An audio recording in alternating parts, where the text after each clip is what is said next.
Hello विद्यार्थियों, मैं मुकेश शर्मा। आज का हमारा टॉपिक है linear differential equation of second order. इसके अंदर आज हम method of variation of parameter पढ़ेंगे। यह है बीएससी पार्ट द्वितीय के पेपर डिफरेंशियल इक्वेशन का टॉपिक है।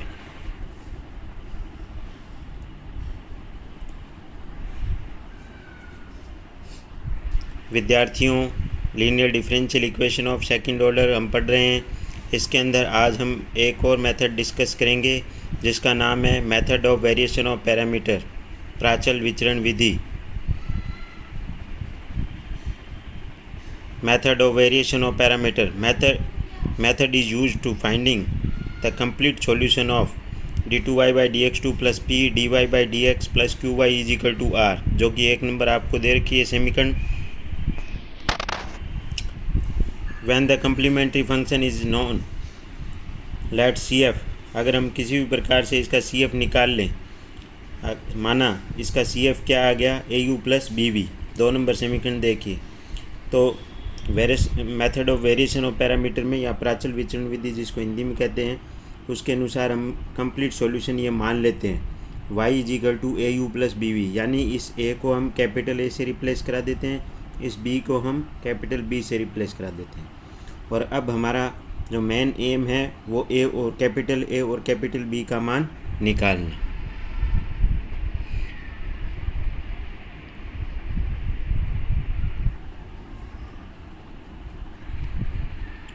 तो कैपिटल A और जो कैपिटल B है वो आप the value of A and B can be obtained by the following equation.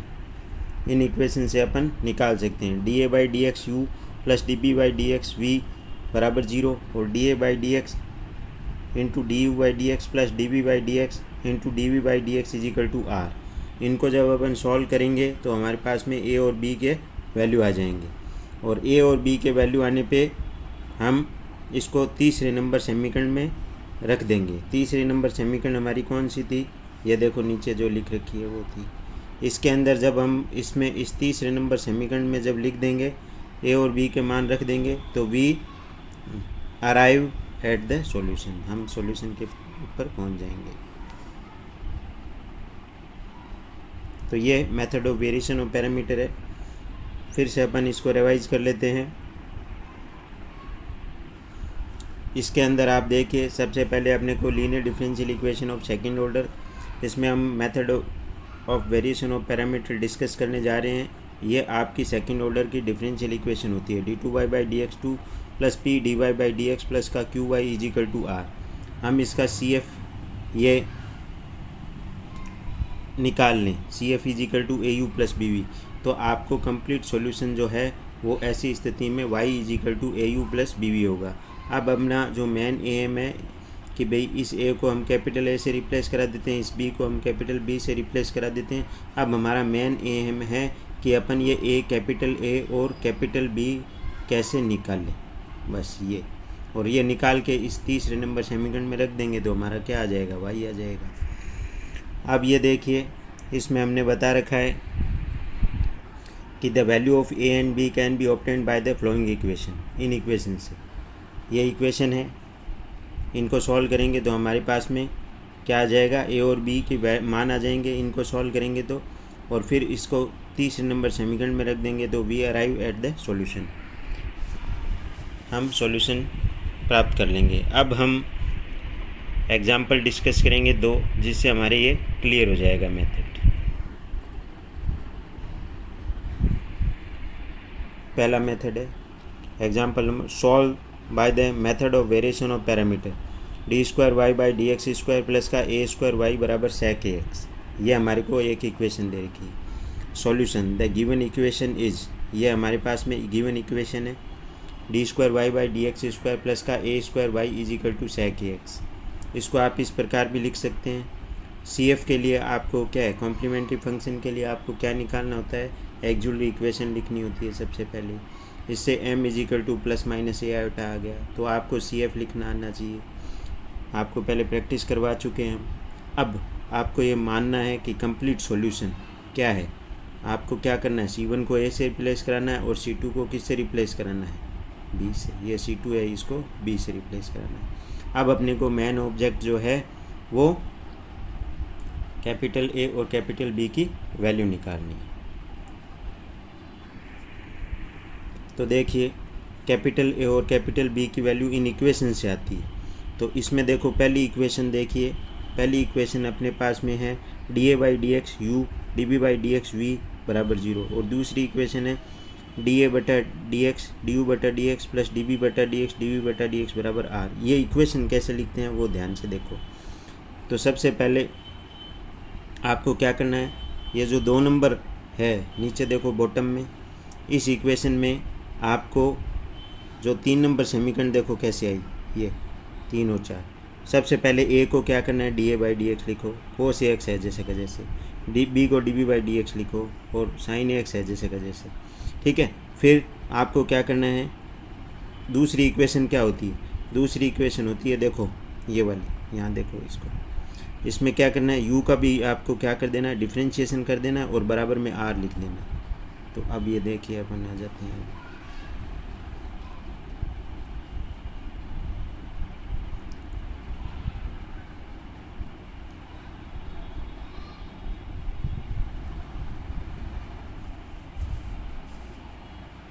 तो अब ये देखिए हमारे पास में cos AX का डिफ्रेंशिएशन माइनस का A sin AX का A cos AX और बराबर में r क्या होता है अपने पास में, जो बराबर में इक्वेशन के बराबर में होता है वो r होता है। ये देखो आपको बता रखा है, ये देखो ये रहा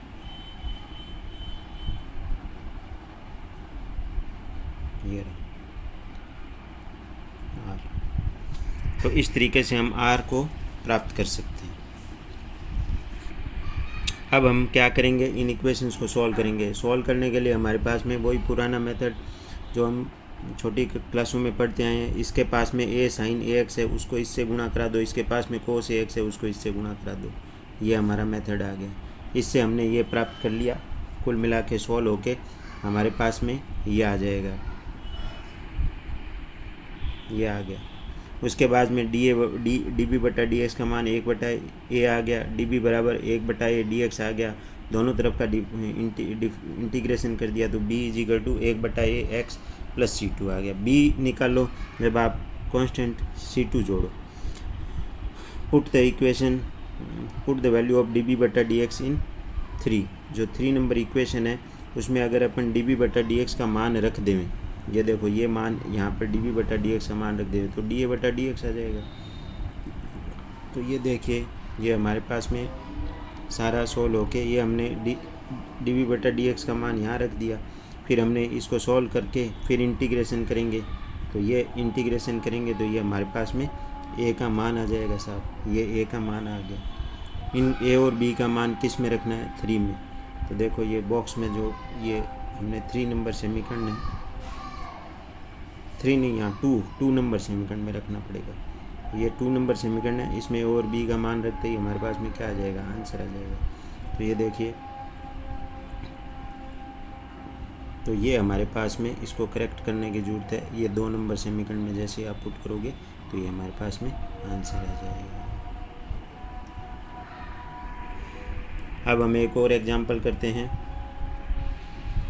सेम इसी प्रकार का है। सबसे पहले इस पे लिखा हुआ है solve by method of variation of parameter. सबसे पहले हम गिवन इक्वेशन को ऐसे लिख सकते हैं, ठीक है। फिर हम इसकी सहायक समीकरण m² - 1 आ गया तो m = +-1 आ गया, तो CF = क्या आ जाएगा, C1 e⁻x plus C2 e⁻−x, ये आ गया। अब हमारे को कंप्लीट सॉल्यूशन क्या मानना है, C1 को A से रिप्लेस करा दो और C2 को B से रिप्लेस करा दो। अब अपने को A और B के मान निकालने हैं, तो A और B के मान निकालने के लिए आपको क्या करना है, देखो ये 2 नंबर समीकरण है ना, पहली ये तीसरी और चौथी समीकरण देखो कैसे लिखते हैं। तो A को dA/dx लिख दो e⁻x, B को dB/dx लिख दो e⁻−x, बराबर में आपको 0 लिखना है। दूसरा चौथी नंबर समीकरण, इसका डिफ्रेंशिएशन कर दो, e⁻x का डिफ्रेंशिएशन e⁻x होता है, e⁻−x का डिफ्रेंशिएशन e⁻−x होता है, और बराबर में क्या लिख दो, r लिख दो। आर क्या होता है, जो आपको हम अभी बता चुके हैं, ये देखो ये आर ये होता है। तो इस तरीके से ये हमारे पास में आर आ गया। ये देखो आप यहाँ पर हमने लाइन खींच के बता रखा है, इस लाइन पे देखिए ये बराबर में क्या होता है आर। ये हमारे पास में हमारे को समझ में आ गया। तो इस तरीके से आप ये 3 और 4 नंबर हमारे पास में समीकरण आ गई। 3 और 4 समीकरण, इनको जोड़ो, जोड़ने पे हमारे पास में कुल मिला के ये डी ए बटा डी एक्स मिलेगा, ये बन जाएगा। फिर इसको आप पार्शियल फ्रैक्शन करके ऐसे लिख दोगे। फिर आप इंटीग्रेशन करने के लिए आपको ई की पावर, इसमें ई की पावर एक्स का भाग लगा दिया ऊपर नीचे, ये आ गया। उसके बाद में आप देखिए हमारे पास में दोनों तरफ का क्या कर देंगे, इंटीग्रेशन कर देंगे, तो ये आ जाएगा ए का मान। इसी तरीके से 3 - 4 करोगे तो ये देखो 3 नंबर और ये 4 नंबर, इनको घटाओगे तो ये आ जाएगा। फिर इसके बाद में हमारे पास में कुल मिला के 16 होके ये आ जाएगा डी वी बटा d x is equal to minus 1 e की power minus x 1 plus e की पावर एक्स। ये ई की पावर माइनस एक्स ऊपर चला जाएगा तो ई की पावर एक्स। फिर दोनों तरफ का इंटीग्रेशन कर देंगे तो ये आ जाएगा। फिर आप जो ए और बी के मान आए हैं वो 2 नंबर समीकरण में, 2 नंबर समीकरण कौन सी है वो भी देख लीजिए आप। 2 नंबर समीकरण ये देखो बॉटम में, ये इसमें आप रखते ही आपके पास में सॉल्यूशन आ जाएगा। ये 2 नंबर समीकरण में अब जैसे ही रखोगे तो ये हमारे पास में सॉल्यूशन आ गया। इसमें यही है कि आपको थोड़ा सा इंटीग्रेशंस हैं वो आपको क्लियर कर लेने हैं, तो आप आसानी से इन क्वेश्चंस को सॉल्व कर सकते हो।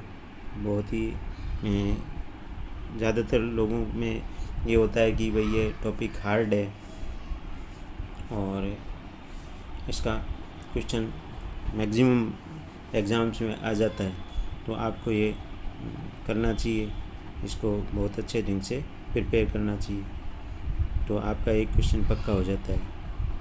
Method of variation of parameter most important topic है एग्जामिनेशन पॉइंट ऑफ व्यू से। दूसरा नंबर सवाल है, देखो इनके इंटीग्रेशंस हैं वो हम डिस्कस कर लेते हैं एक बार। ये देखो इंटीग्रेशन, ये जैसे ही इन इक्वेशंस को 3 और 4 को जोड़ोगे तो हमारे पास में देखो ये वाले पार्ट कट जाएंगे, सेम है, और ये 2 टाइम हो जाएंगे, तो ये हो गया 2 टाइम, और ये बराबर में है ही, तो 2 से 2 कट गया, ई की पावर एक्स का भाग लगा देना। फिर आप इसको आप पार्शियल फ्रैक्शन से, ये इम्पोर्टेंट स्टेप है, ये इम्पोर्टेंट स्टेप है। फिर आपने इसको 1 ई की पावर एक्स को आप ऐसे लिख सकते हो। फिर आप इसमें ई की पावर एक्स का क्या कर सकते हो, ऊपर नीचे डिवाइड कर सकते हो। फिर आप डी एक्स को क्या है इधर भेज सकते हो, तो फिर आपके पास में क्या आ जाएगा, फिर आपके पास में ये आ जाएगा। फिर दोनों तरफ का आप इंटीग्रेशन कर देना, तो जैसे ही आप इंटीग्रेशन करोगे तो ई की पावर माइनस एक्स का इंटीग्रेशन क्या होता है, माइनस ई की पावर माइनस एक्स। और इसका देखो ये इम्पोर्टेंट स्टेप है, इसका देखो इसका डिफ्रेंशिएशन ऊपर बैठा है तो ये सीधा log 1 प्लस ई की पावर माइनस एक्स आ जाएगा। 3 - 4 करोगे तो ये देखो इस बार ये कट गए और ये 2 टाइम हो जाएंगे, और ये माइनस का चिन्ह, तो ये 2 से 2 कट के ई की पावर माइनस एक्स का उसमें डिवाइड कर दो, तो ये आ जाएगा हमारे पास में कुल मिलाकर। तो ये आ जाएगा वो, जैसे ही हम डी एक्स का इधर मल्टीप्लाई कर दो तो ये आ जाएगा इंटीग्रेशन बोथ साइड करते ही हमारे पास में ये आ जाएगा b is equal to minus का log 1 प्लस क्योंकि इसका डिफ्रेंशिएशन क्या है ऊपर बैठा है तो सीधा ही log हो जाएगा। ये इंटीग्रेशन से आप क्लियर कर लोगे तो आप फिर उसके बाद में a और b के मान 2 में रखते ही हमारे पास में आंसर आ जाएंगे। तो ये आपको क्या है, इंटीग्रेशन जैसे ही आप क्लियर करोगे तो आपको ये समझ में आना शुरू हो जाएगा। इसी तरीके से आप इस इंटीग्रेशन को देखिए ए वाले को, पहले क्वेश्चन में, तो ये a is equal to tan a x का होता है log sec a x upon a, तो ये आ जाएगा log sec a x upon a, ये आ गया अपॉन ए, तो ए के बाहर है ही, ए के और आया तो ए स्क्वायर हो गया, ठीक है। उसके बाद में इस माइनस के कारण, ये माइनस है ना, ये माइनस इस लॉग पे अप्लाई होगा तो ये इसको cos AX में चेंज कर देगा। ये इम्पोर्टेंट स्टेप है।